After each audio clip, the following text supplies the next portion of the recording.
600 premium quotes. अच्छा, पहला ना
हरे कृष्णा कृष्ण कृष्ण हरे हरे, हरे राम राम राम हरे हरे।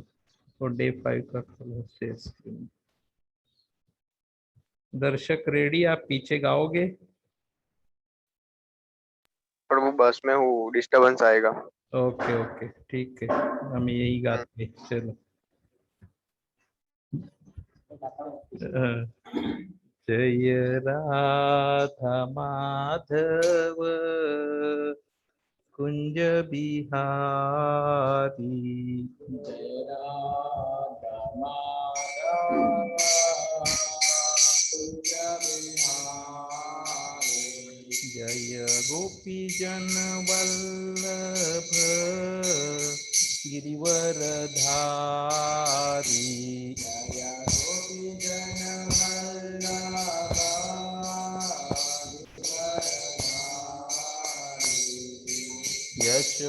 यशोदानंदन ब्रज जन रंजन,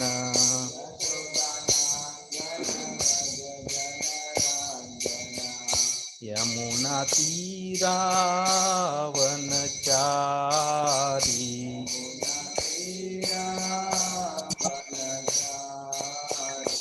जय राधा माधव कुंज बिहारी, जय राधा माधव कुंज बिहारी।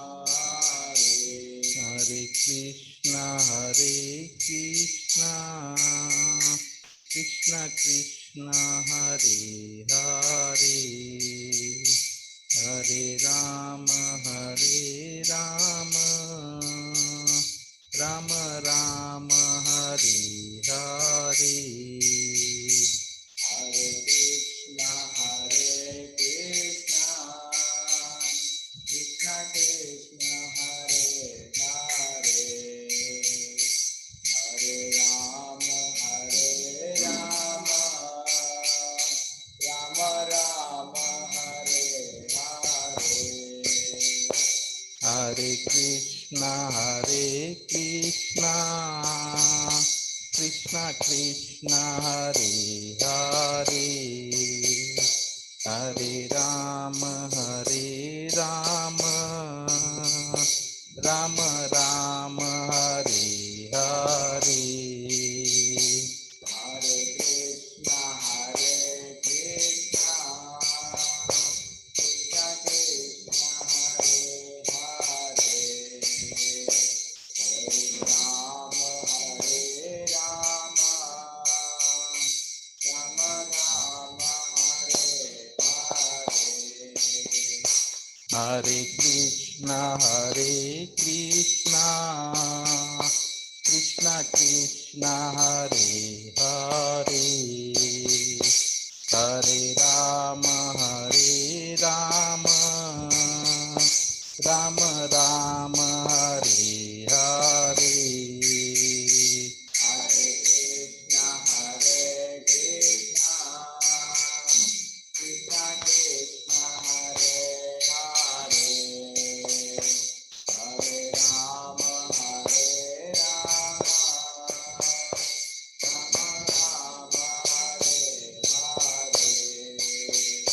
जय नरसिंह देव, जय नरसिंह देव, नरसिंह देव, जय नरसिंह देव,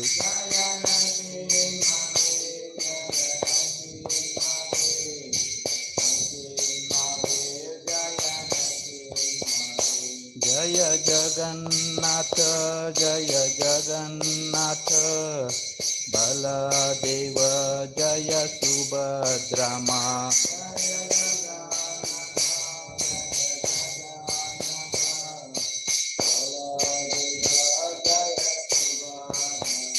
जय गौरनिताय, गौरनिताय, गौरनिताय, जय गौरनिताय,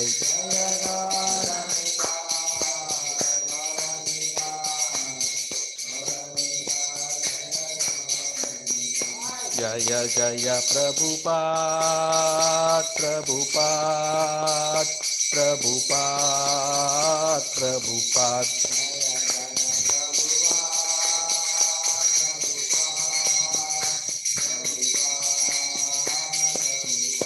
हरिनाम संकीर्तन की, श्रील प्रभुपाद की, समवेत भक्त वृंद की। हरे कृष्ण।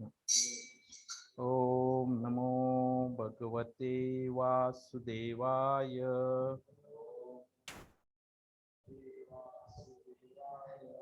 ओम नमो भगवते वासुदेवाय।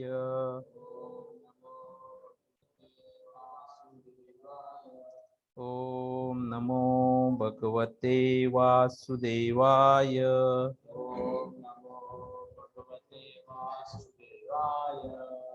हरे कृष्णा। स्वागत है सबका। जो अब तक उपस्थित है और कुछ लोग एक एक करके उपस्थित हो रहे उन सबका स्वागत है। तो आज हम 5वें दिन में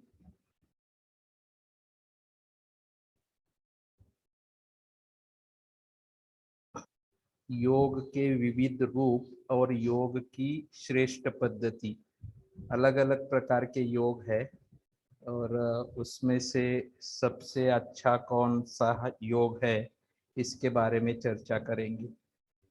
तो वैसे अब तक हमने 4 दिन में जो मुख्य विषय थे भगवत गीता के, जीव, ईश्वर, प्रकृति, कर्म और काल, इनकी चर्चा पूरी कर दी है। तो अभी आगे इस योग का क्या औचित्य है यहाँ पे, मतलब योग का यहाँ पे क्यों चर्चा करनी है, ये प्रश्न आ सकता है।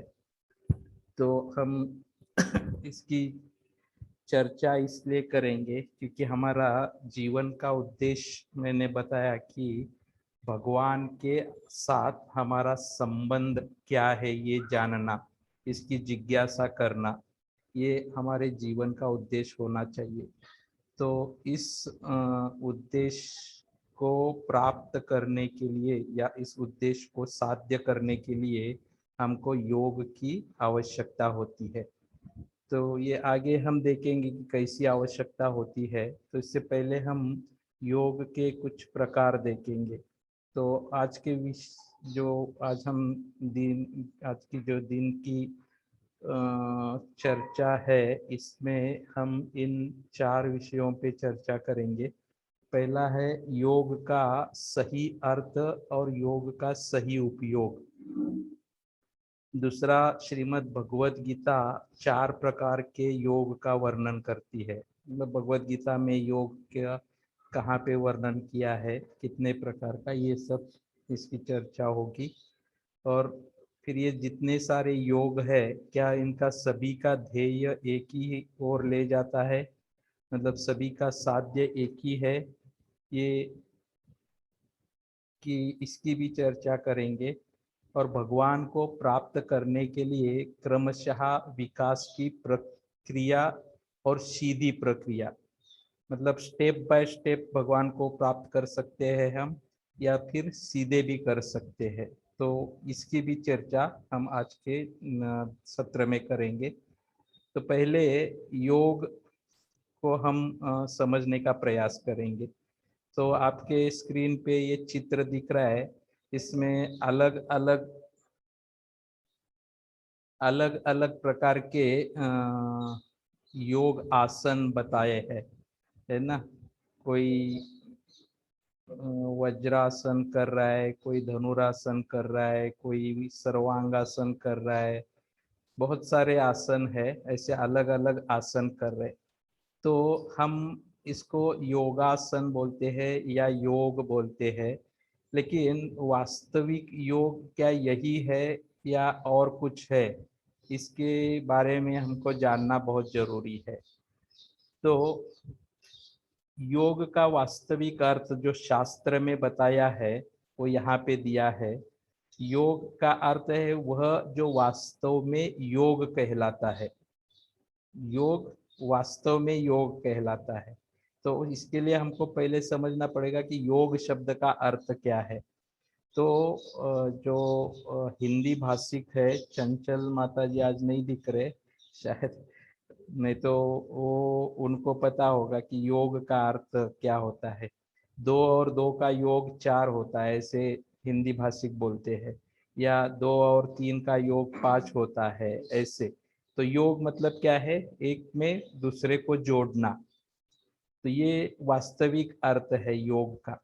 तो अभी जोड़ना, तो यहाँ पे किसके साथ जोड़ना, तो ये नीचे दिया गया है कि व्यक्तिगत और परम चेतना के बीच में हमारे प्रेम को जोड़ना। व्यक्तिगत मतलब हम, और परम चेतना यानी भगवान, हम और भगवान के बीच में हम जोड़ते हैं, तो वो ये उसको योग कहलाते हैं। तो ये योग के अलग अलग प्रकार है, लेकिन पहले शुरुआत में आप समझ लीजिए कि योग मतलब हमको जोड़ना है, किसके साथ, भगवान के साथ। हम भगवान के साथ कनेक्ट होते हैं, जुड़ जाते हैं, तो वो जो प्रोसेस है उसको योग कहते हैं। या उसको दूसरे भाषा में यहाँ नीचे दिया है, जीवात्मा और परमात्मा के बीच में प्रेम को जोड़ने का मतलब, जीवात्मा मतलब हम है, और परमात्मा मतलब भगवान, जो ब्रैकेट में दिया है। उन दोनों के बीच का जो संबंध होता है, ये संबंध स्थापित करना होता है, उसको प्रेम का संबंध हो तो उसको योग कहते हैं। तो ये योग का धारणा आप पक्की कर लीजिए कि योग मतलब जो शारीरिक, जो पहले बताए, ये भी योग है, लेकिन ये योग कैसे है, शरीर से शरीर के लिए है। लेकिन हमको क्या है कि भगवान के साथ जो जोड़ते हैं वो वास्तविक योग है। तो योगी शब्द बहुत बार सुनते हैं, हमें अभी बहुत चर्चा में है ना, योगी आदित्यनाथ, यूपी के सीएम। तो योगी शब्द बहुत परिचित है। तो योगी का अर्थ यहाँ पे दिया है, जिस मनुष्य का जीवन और उसके कार्य भगवान के साथ उसके संबंध को पुनः स्थापित करने के लिए होते हैं, उसे योगी कहते हैं। मतलब मैंने इसकी व्याख्या पहले ही आपको बता दी कि भगवान के साथ जो संबंध, मतलब हमारा वैसे वास्तविक संबंध है भगवान के साथ, शाश्वत संबंध है, लेकिन अभी हम इस भौतिक जगत में आए हैं, तो ये 3 गुणों के आवरण के कारण हम उसको भूल गए हैं। तो उसको, वो संबंध को पुनः स्थापित यहाँ पे लिखा है, मतलब संबंध है लेकिन अभी वो भूल गए हैं, तो उसको पुनः स्थापित करने के जो प्रयास होता है, जो प्रयास करता है, उसको योगी कहलाते हैं। तो हमको योगी बनना है तो पहले योग को समझना पड़ेगा। तो ये वास्तविक योग की हमने चर्चा की। अभी वास्तविक योग क्या नहीं है, इसकी चर्चा हम करेंगे। योग क्या है ये हमने जाना कि भगवान के साथ जोड़ने की जो प्रक्रिया होती है वो योग है। लेकिन जो योग नहीं है, मतलब अभी जो हम इस भौतिक जगत में जिसको हम योग समझते हैं, शारीरिक व्यायाम या शरीर को अच्छा बनाने के लिए कुछ जो प्रक्रिया करते हैं, या चमत्कारी शक्ति प्राप्त करने के लिए हम कुछ योग साधना करते हैं। ये चमत्कारी शक्तियाँ नीचे दी है, जैसे हवा में उड़ना, पानी पर चलना, हाँ, हाथ में से कहीं भी से सोना निकालना, ये सब हम क्या समझते हैं, ये योगी ये सब कुछ कर सकते हैं, सिद्ध सिद्ध योगी। तो ये वास्तविक योग नहीं है। वास्तविक योग क्या है कि भगवान के साथ जोड़ना। ये आप पक्का कर लीजिए। तो देखो, योग के नाम पे बहुत सारे गलत प्रचलन है यहाँ पे दिया है। जैसे ये है BK अयंगर, बहुत प्रसिद्ध है, योगा फॉर ब्लड प्रेशर। तो ब्लड प्रेशर ये शरीर के लिए है, तो शरीर से संबंधित है। तो इसके लिए तो वो भगवान के साथ जोड़ने की इसमें कोई प्रक्रिया नहीं होती। ये दूसरा international yoga for physical and mental health, yoga for office, yoga for कैटसन, yoga for chair chair yoga, ऐसे बहुत सारे योगा जो लोगों को भ्रमित करते हैं या फिर आकर्षित करते हैं। ऐसे बहुत सारे योगा है, लेकिन ये योग वास्तविक नहीं है। तो वास्तविक योग भगवत गीता में बताए गए हैं। श्रीमद् भगवत गीता में 4 प्रकार के योग का वर्णन होता है। पहला है कर्म योग, दूसरा ज्ञान योग, तीसरा अष्टांग योग और चौथा भक्ति योग। तो कर्म योग का अर्थ दिया है कि जिसमें व्यक्ति भगवान के लिए कर्म करता है या कर्म के द्वारा भगवान के साथ जुड़ता है। योग का अर्थ जोड़ना, तो कर्म के साथ जो जुड़ता है भगवान के साथ, तो वो कर्म योग होता है। फिर ज्ञान योग का अर्थ दिया है दार्शनिक ज्ञान के विकास द्वारा आध्यात्मिक चेतना का विकास करने की प्रक्रिया। दार्शनिक ज्ञान मतलब तत्व ज्ञान। तत्व ज्ञान के विकास, तत्व ज्ञान का विकास करके या तत्व ज्ञान का अध्ययन करके हमारी चेतना को आध्यात्मिक बनाने की जो प्रक्रिया होती है, उसको ज्ञान योग करते। या फिर दूसरे शब्दों में, हमारे ज्ञान के द्वारा भगवान के साथ जोड़ने की जो प्रक्रिया होती है, उसको ज्ञान योग कहते हैं। तीसरा है अष्टांग योग। अष्टांग योग मतलब अपने मन को परमात्मा में केंद्रित करने हेतु तथा मन तथा इंद्रिया नियंत्रित करने हेतु होने वाली ध्यान की प्रक्रिया। अपने देखा होगा, योगी लोग ध्यान में बैठते हैं,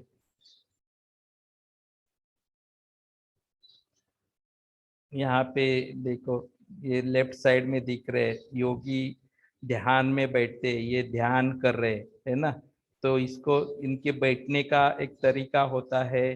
तो वो सब वर्णन है, अभी यहाँ पे हम उसका पूरा वर्णन नहीं करेंगे। लेकिन जो ध्यान की प्रक्रिया होती है, उसको अष्टांग योग कहते हैं। तो इसमें क्या है कि मन को परमात्मा में केंद्रित करना, मतलब अपने मन को भगवान पे केंद्रित करना, और इंद्रिया और मन को संयमित करके वो पूरी तरह से बाकी सब कुछ भूल के सिर्फ और सिर्फ भगवान का ध्यान करना, ये होता है अष्टांग योग। और चौथा योग का वर्णन हुआ है भगवत गीता में, उसको कहते हैं भक्ति योग। और वो भक्ति योग का अर्थ क्या है? भगवान के प्रति प्रेममयी भक्ति सेवा। उसमें कोई इंद्रिय संयमन या मन का नियंत्रण करना या फिर आसन में बैठना और ध्यान भगवान पे केंद्रित करना, ये सारी प्रक्रिया इसमें नहीं होती। इसमें सिर्फ क्या होता है, भगवान से प्रेम पूर्वक सेवा करना, भगवान की सेवा करना प्रेम पूर्वक। तो ये भक्ति योग है। फिर आगे हम चर्चा करेंगे कि सभी योग एक ही ध्येय पर ले जाते हैं। तो ये भगवत गीता के 9वें अध्याय के 25वें श्लोक में भगवान कहते हैं, यान्ति देवव्रता देवान पितृन यान्ति पितृव्रताः भूतानि यान्ति भूतेजा यान्ति मध्या जिनोपिमाम। जो देवताओं की पूजा करते हैं वे देवताओं के बीच जन्म लेंगे, जो पितरों को पूजते हैं वे पितरों के पास जाते हैं, जो भूत प्रेतों की उपासना करते हैं वे उन्हीं के बीच जन्म लेते हैं, और जो मेरी पूजा करते हैं वे मेरे साथ निवास करते हैं। तो इस श्लोक से हम ये निष्कर्ष निकाल सकते हैं या हमको इससे अर्थबोध होता है कि सभी मार्ग एक तरफ एक ही ध्येय तक नहीं जाते। देवताओं की हम पूजा करते हैं, देवताओं के लिए योग साधना जो कुछ करते हैं, तो हम वो देवता जहाँ पे रहते वहीं तक ही जाएंगे। पितृलोक है, हम हमारे पितरों की पूजा करते हैं तो पितृलोक है, वहां पे जाएंगे। भूत प्रेतों की पूजा करते हैं तो हम भूत प्रेतों के बीच जाएंगे। और जो मेरी पूजा करते हैं, ये कौन कह रहा है? कृष्ण कह रहे हैं कि जो मेरी पूजा करते हैं वो मेरे साथ निवास करते हैं। तो ये कहने का तात्पर्य है कि अलग अलग हम मार्ग चुनते हैं तो हम अलग अलग डेस्टिनेशन या ध्येय पर जाएंगे, एक ही जगह नहीं जाएंगे। क्योंकि बहुत से लोगों की धारणा होती है ना, किसी भी भगवान की पूजा करो, एक ही सबको एक ही होता है, सबको वहीं पे जाना होता है। तो ऐसा नहीं होता है, ये आप पक्का याद रखो।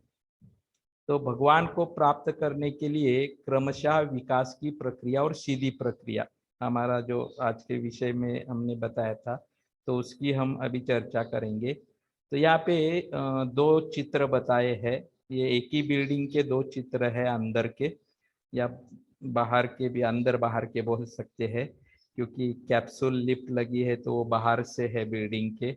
और अंदर से स्टेयरकेस, सीढ़ियाँ, दादरा दादरा बोलते हैं गुजराती में, है ना। तो ये भगवत गीता के 12.9 क्रमांक 12वें अध्याय के 9वें श्लोक में बताया है। जो प्रक्रिया है वो सीधी प्रक्रिया है। और तीसरे अध्याय के 10 क्रमांक के श्लोक से लेके छठे अध्याय के 45 क्रमांक के श्लोक तक, तो जो वो प्रक्रिया है वो ये दादरे वाली प्रक्रिया है, लिफ्ट एंड स्टेयरकेस।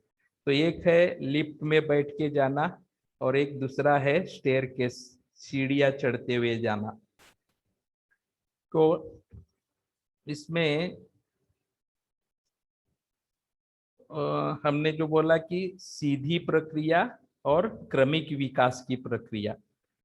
तो सीधी प्रक्रिया मतलब कि आप लिफ्ट में बैठ जाओ और सीधा टॉप फ्लोर का बटन दबा दो, जितना भी हो 10, 12, 20, 30, 40 जो भी फ्लोर हो, आप दबा दो, सीधा लिफ्ट क्या करेगी? आपको सीधा ऊपर तक ले जाएगी। यही जो स्टेयरकेस वाली प्रक्रिया है, स्टेप बाय स्टेप जाने वाली, उसमें क्या है? आपको सीढ़ियाँ चढ़ते हुए जाना पड़ेगा। पहले फ्लोर पे, फिर दूसरे फ्लोर पे, तीसरे फ्लोर पे, ऐसे करते करते करते आपको जाना पड़ेगा, है ना। तो इसमें आसान तरीका कौन सा है? लिफ्ट वाला है ना। यहाँ पे बैठे हुए भक्त है, वो बोल रहे लिफ्ट वाले। अभी आपको पता नहीं आपके मन में क्या है। तो सब लोगों को तो लिफ्ट में ही अच्छा लगेगा ना। तो क्यों, ये भी हम इसकी भी चर्चा करेंगे। तो ये लिफ्ट वाला हमने क्यों दिखाया आपको, और ये दादरे वाला स्टेयरकेस वाला क्यों दिखाया, इसकी आगे चर्चा करेंगे। तो जो लिफ्ट वाला प्रक्रिया बताई थी, ये भगवत गीता के 12वें अध्याय के 9वें श्लोक में वहां पे लिखा था, यहाँ पे दिखाया है। वो श्लोक है, अत चित्तम समाधातुम न शक्नोषि मयि स्थिरम अभ्यास योगेन ततो मामी चाप्तुम धनंजय। तो हे अर्जुन, हे धनंजय, यदि तुम अपने चित्त को अविचलित भाव से मुझ पर स्थिर नहीं कर सकते तो तुम भक्ति योग के विधि विधानों का पालन करो। इस प्रकार तुम मुझे प्राप्त करने की चाह उत्पन्न करो। तो शिव यहाँ पे क्या लिखा है कि जो 4 प्रकार के योग है, इसमें से आप शिव भक्ति योग करो। ये जो अनुवाद दिया है उसका तात्पर्य ये है कि शिव भक्ति योग का पालन करने से हम क्या है, भगवान को प्राप्त कर सकते हैं। तो ये भक्ति योग जो है, इसकी तुलना जो हमने लिफ्ट बताई थी उसके साथ की जाती है कि आप खाली भगवान की सेवा करनी है, आप भगवान तक पहुंच जाओगे। लेकिन जो दादरे वाली प्रक्रिया है उसका वर्णन तीसरे अध्याय के 10वें श्लोक से छठे अध्याय के 45 क्रमांक श्लोक तक बताया है। तो वो उसका सारांश यहाँ पे दिया है कि कैसे उसका क्रमिक विकास होता है। तो आप नीचे से पढ़िए, स्तर पहला मतलब ग्राउंड फ्लोर से हम शुरुआत करेंगे। तो पहला क्या है, कर्मकांड लिखा है ना। कर्मकांड का अर्थ क्या होता है, सकाम कर्मी उच्च लोग जाने के लिए कर्म करते हैं शास्त्र अनुसार और नियंत्रित इंद्रिय तृप्ति के द्वारा। तो हम प्रैक्टिकली कर्मकांड को ऐसे कह सकते हैं कि जो लोग यज्ञ करते हैं, हाँ बहुत सारे यज्ञ करते हैं ना, यहाँ पे नवचंडी यज्ञ या और बहुत सारे यज्ञ, मुझे यज्ञ के नाम भी पता नहीं है अधिकतर तो तो ये यज्ञ जो करते हैं उसका उद्देश्य क्या होता है कि उच्च लोक में मतलब स्वर्ग लोक जाने के लिए उनका उद्देश्य यही होता है, या फिर कुछ पाने के लिए वो यज्ञ करते हैं। तो इसका लिए इसीलिए उसका नाम भी ऐसे ही दिया है, कर्म कांड, मतलब कुछ कांड करते हैं, कर्म योग नहीं करते। वो पहले सीढ़ी में एक कर्म योग होता है, कर्म कांड होता है वो किस लिए, अपने इंद्रिय तृप्ति के लिए, अपने के लिए कुछ मांगने के लिए करते हैं, यज्ञ वगैरह या पूजा विधि जो भी है, तो वो उसको कर्म कांड कहते हैं। तो उसके बाद ये करते करते लोग क्या होता है कि थोड़ा समझने लगते हैं कि हमको कर्म योग करना चाहिए, कर्म योग कांड से अच्छा क्या है, कर्म योग है। तो कर्म योग का अर्थ है निष्काम कर्म करना या कर्म फल का त्याग करना, मतलब फल की अपेक्षा किए बिना कर्म करना। तो वो क्या होता है, कर्म योग बनता है। तो कर्म योग करते करते फिर आगे वो थोड़ा और विकसित हो जाते हैं, और उसमें फिर कर्म का फल का भी त्याग करते हैं, और ब्रह्म यानी भगवान का तत्व ज्ञान का भी थोड़ा ज्ञान हो जाता है, और फिर तपस्या भी करने लगते हैं ज्ञान के द्वारा। तो ये ज्ञान योग बन जाता है। पहला कर्म कांड हो गया, कर्म योग हो गया, और फिर ज्ञान योग। और ज्ञान योग से ऊपर है ध्यान योग। इसमें क्या होता है, कर्म फल का भी त्याग होता है, ज्ञान भी होता है, और अष्टांग योग द्वारा मन और इंद्रियों पर नियंत्रण भी होता है, और हृदय में स्थित परमात्मा का ध्यान करते हैं। तो जो भी योगी आप देखेंगे, तो जैसे पहले भी चित्र मैंने बताया था कि देखो, वो आंखें बंद करके पूरा एक दृष्टि में दोनों जगह पे देखो, यहाँ पे एक चित्र में दिखाया है कि वो योगी बैठ के ध्यान कर रहा है। वो किसका ध्यान कर रहा है, परमात्मा के, हृदय में स्थित जो परमात्मा है उसके ऊपर ध्यान करते हैं। तो ये ध्यान योग हो गया। तो ये सब करने के बाद उसको पता चलता है कि इससे भी अच्छा श्रेष्ठ है भक्ति योग। मतलब उसमें ये अष्टांग योग भी आ जाता है, ज्ञान योग भी आ जाता है, कर्म योग भी आ जाता है, और कर्म कांड का तो वो विषय ही नहीं होता। तो ये सब होता है। तो ये विकास की सीढ़ियां चढ़ते चढ़ते भक्ति योग तक पहुंच जाते हैं। तो अभी आप सोचिए कि ये विकास की प्रक्रिया द्वारा हम आगे पहुंचे कि सीधे भगवान तक पहुंचे। तो ये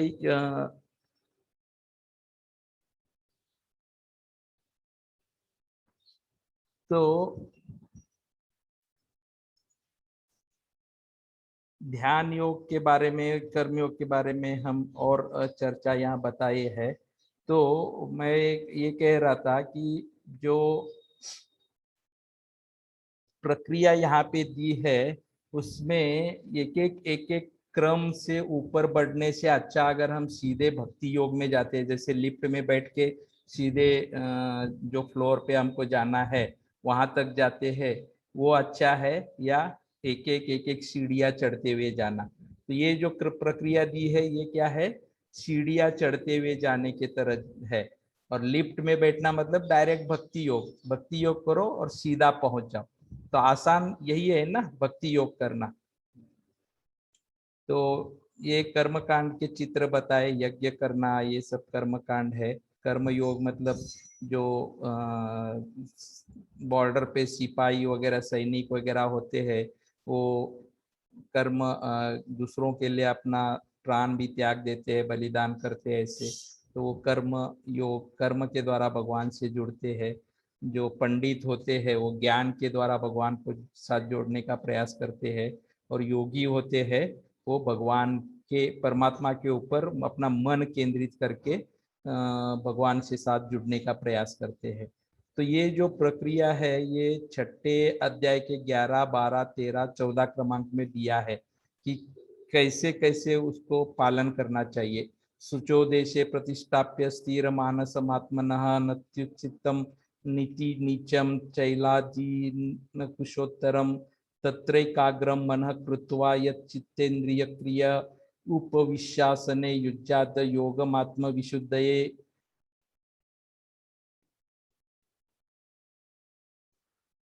समम काय शिरोग्रीवम धारयन चलम स्थिर सांप्रेक्ष्य नासिकाग्रम स्वम दिशश्चानवलोकयन प्रशांतात्मा विगत भी ब्रह्मचारी व्रते स्थिता मन संयम्य मच्चित्तो युक्ता आसित मत्परा। ये इतना पढ़ने के लिए ही कठिन लग रहा है। तो इसमें बहुत सारी चीजें बताई है, कैसे बैठना है, कहाँ पे बैठना है, अपना शरीर कैसे रखना है, मन कहाँ, अपना दृष्टि कहाँ पे रखनी है। तो ये सब करना बहुत कठिन है।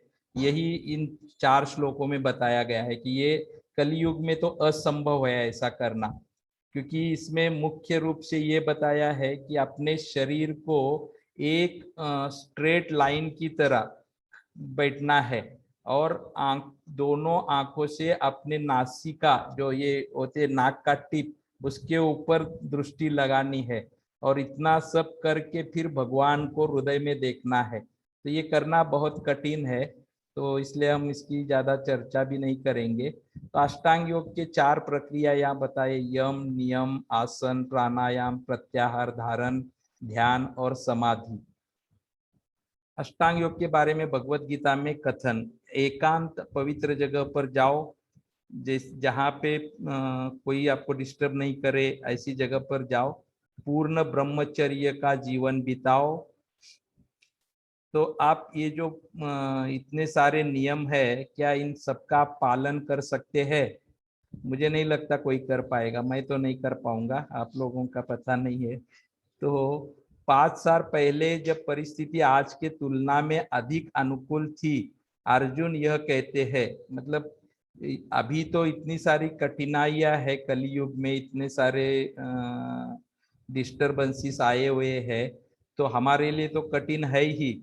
लेकिन अर्जुन 5000 साल पहले, तो उसके समय में इतनी सारी कठिनाइयां नहीं थी, तो भी अर्जुन कहता है कि चंचल प्रचंड बलशाली मन सदा चाहता है हट करना, इस पर काबू करना कठिन है, जिस तरह कठिन हवा को वश में करना। तो भगवान कहता है कि मन को, अर्जुन कह रहा है कि मन को नियंत्रित करना मतलब हवा को नियंत्रित करने के बराबर है। तो अर्जुन की ये स्थिति है, जो अर्जुन कृष्ण का सबसे परम सखा था, वो ये बोल रहा है, तो हमारे लिए कितना कठिन होगा आप सोच सकते हैं। तो आगे एक क्या कहते हैं उसको, एक एक्सरसाइज कह सकते हैं, एक्सरसाइज दिया है।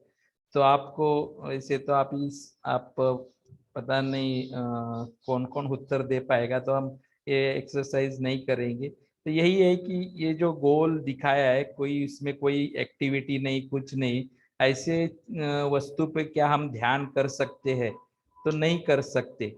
हम देखो भगवान का चित्र है, इसके ऊपर हम ध्यान कर सकते हैं कि भगवान कितने सुंदर है। तो उन्होंने मोर पंख पहना हुआ है, गले में वनमाला पहनी है, उनके आजू बाजू में गाय है, हिरन है, ये ऐसे सब ध्यान कर सकते हैं। सिर्फ एक गोले पे हम ध्यान नहीं कर सकते। तो ये यहाँ पे बताया है। फिर ध्यान योग का अर्जुन का अनुभव, जब भगवान ने अर्जुन को बोला कि ध्यान योग करो, तो अर्जुन ने क्या बोला कि अर्जुन ने कहा, ये मधुसूदन, आपने जिस योग पद्धति का संक्षेप में वर्णन किया है वह मेरे लिए अव्यवहारिक तथा असहनीय है, क्योंकि मन चंचल तथा अस्थिर है। यानी कि ध्यान योग हम नहीं कर सकते, यही तात्पर्य है। तो भक्ति योग जो है भगवान की प्रेममयी सेवा है। तो ये कहने का तात्पर्य है कि जो 4 योगों का हमने वर्णन सुना अभी तक, उसमें से भक्ति योग ही श्रेष्ठ है। तो भक्ति योग में क्या है, सेवक, साधक, सेव्य, साध्य और सेवा साधना, ये 3 चीजें होती है। इनके द्वारा हम आसानी से भक्ति योग कर सकते हैं। तो इन 4 योगों में से कौन सा श्रेष्ठ है मैंने बता दिया आपको, भक्ति योग है। और भगवत गीता के 18 क्रमांक 55 श्लोक में भगवान ने बता ही दिया है कि भक्त्या माम अभिजानाति यावान यच्चास्मि तत्वतः ततो माम तत्वतो ज्ञात्वा विशते तद अनंतरम। केवल भक्ति से मुझ भगवान को यथा रूप में जाना जा सकता है। जब मनुष्य ऐसी भक्ति से मेरे पूर्ण भावनामृत में होता है तो वह वैकुंठ जगत में प्रवेश करता है। तो भक्ति योग के द्वारा ही हम, और ये भगवत भागवतम में भी कहा है। तो भक्ति योग की शुरुआत कैसे होती है ये बताया है। तो मैं प्रयास कर रहा हूँ कि ये सेशन इसी खत्म करें, लेकिन 4 मिनट बाकी है। 4 मिनट में नहीं हो पाएगा। तो अब अभी 6:06 हुए हैं। 6:10 में दोबारा ज्वाइन कर लीजिए। तो 4 मिनट का ही समय है। तो बाद में हम 10 या 15 मिनट में आज जल्दी इसको खत्म करेंगे। ठीक है, आपको भी कल गणेश चतुर्दशी की तैयारियां करनी होगी, इसलिए तो 4 मिनट में ज्वाइन कर लीजिए, तो 4 हम इसको पूरा करेंगे। हरे कृष्णा।